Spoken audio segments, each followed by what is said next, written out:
ഈ കളത്തിൽ കെ.സി. വേണുഗോപാൽ ഉണ്ട് എന്നുള്ളതാണ്. കെ.സി. വേണുഗോപാൽ ഡൽഹിയിൽ തന്നെ തുടരാനല്ല ഉദ്ദേശിക്കുന്നത്. ഇവിടെ തെരഞ്ഞെടുപ്പ് വിജയം ഉണ്ടായാൽ അദ്ദേഹം തീർച്ചയായും കേരളത്തിലുണ്ടാവും. അദ്ദേഹം മുഖ്യമന്ത്രി സ്ഥാനത്തിന് വേണ്ടി മുന്നോട്ട് വരും എന്നുള്ള കാര്യത്തിലും തർക്കമൊന്നുമില്ല. പക്ഷേ അപ്പോഴും വളരെ ഊർജ്ജസ്വലനായി രമേശ് ചെന്നിത്തല അവിടെയുണ്ട്.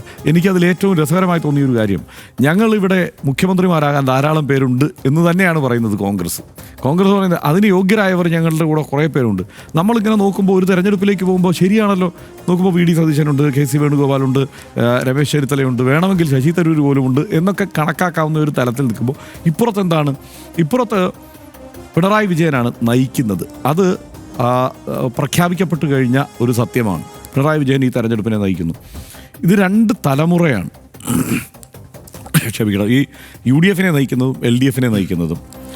അതായത് ഒരു 20-25 വയസ്സിനെങ്കിലും പിന്നിൽ നിൽക്കുന്നവരാണ്, അതായത് പിണറായിക്ക് പിന്നിൽ നിൽക്കുന്നവരാണ് UDF-ൻ്റെ ഈ തെരഞ്ഞെടുപ്പിനെ നയിക്കാനുള്ളത് എന്നുള്ള ഒരു പ്രത്യേകതയുണ്ട്. അപ്പുറത്ത് LDF-ന് വളരെ ഗംഭീരമായ നേതാക്കന്മാർ ധാരാളം പേരുണ്ട്. ഈ മന്ത്രിസഭയിൽ തന്നെ നമ്മൾ എടുത്തു നോക്കിക്കഴിഞ്ഞാൽ ധാരാളം പേരങ്ങനെയുണ്ട്. ഇതൊക്കെ ആയിരിക്കുമ്പോഴും കോൺഗ്രസിനെ ഇപ്പോൾ നമ്മൾ നോക്കുമ്പോൾ ആദ്യഘട്ടം ഇനിയാണ് യഥാർത്ഥത്തിൽ കോൺഗ്രസിൽ സംഘർഷം ഉണ്ടാകുമെങ്കിൽ, അതായത് ഇതുവരെ കോൺഗ്രസ് പെർഫെക്റ്റ് ആണ്, ഇനി അങ്ങോട്ട് എന്താകും എന്നുള്ളതാണ് കാത്തിരിക്കേണ്ടത്. കാരണം ഈ സീറ്റുകളിലെ വിജയപ്രതീക്ഷ ഒരു പങ്കുവച്ചല്ലോ, അതൊരു തന്ത്രമാണ്. കാരണം നമ്മൾ വിജയിക്കാൻ പോകുന്നു എന്നുള്ള പ്രതീതി പൊതുവെ ഉണ്ടാക്കിയെടുക്കുക എന്നുള്ളത്. പക്ഷെ നമ്മൾ എണ്ണം എടുക്കുമ്പോൾ എന്താണ് ഒരു പ്രശ്നം?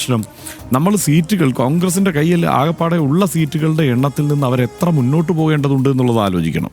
അതായത് ലീഗ് ഇപ്പോൾ 20-25 സീറ്റ് അവർ പൂർണ്ണമായി കൊടുക്കുന്ന എല്ലാ സീറ്റും വിജയിച്ച് വരുന്ന ഒരു സാഹചര്യം ഉണ്ടായാൽ പോലും എത്ര സീറ്റിലാണ് കോൺഗ്രസ് ജയിക്കേണ്ടത്?